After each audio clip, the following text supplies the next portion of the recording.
यं हि न व्यथयन्त्येते यं हि न व्यथयन्ते ते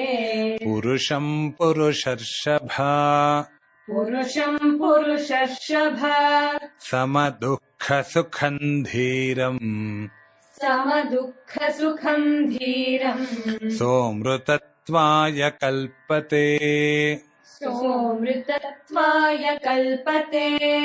यं हि न व्यथयन्त्येते पुरुषं पुरुषर्षभा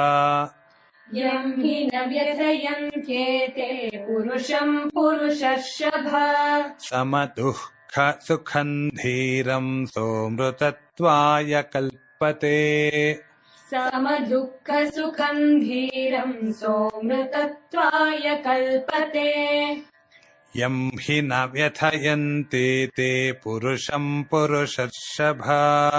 समदुःखसुखं धीरं सोऽमृतत्वाय कल्पते यं हि न व्यथयन्त्येते पुरुषं पुरुषर्षभ समदुःखसुखं धीरं सोऽमृतत्वाय कल्पते।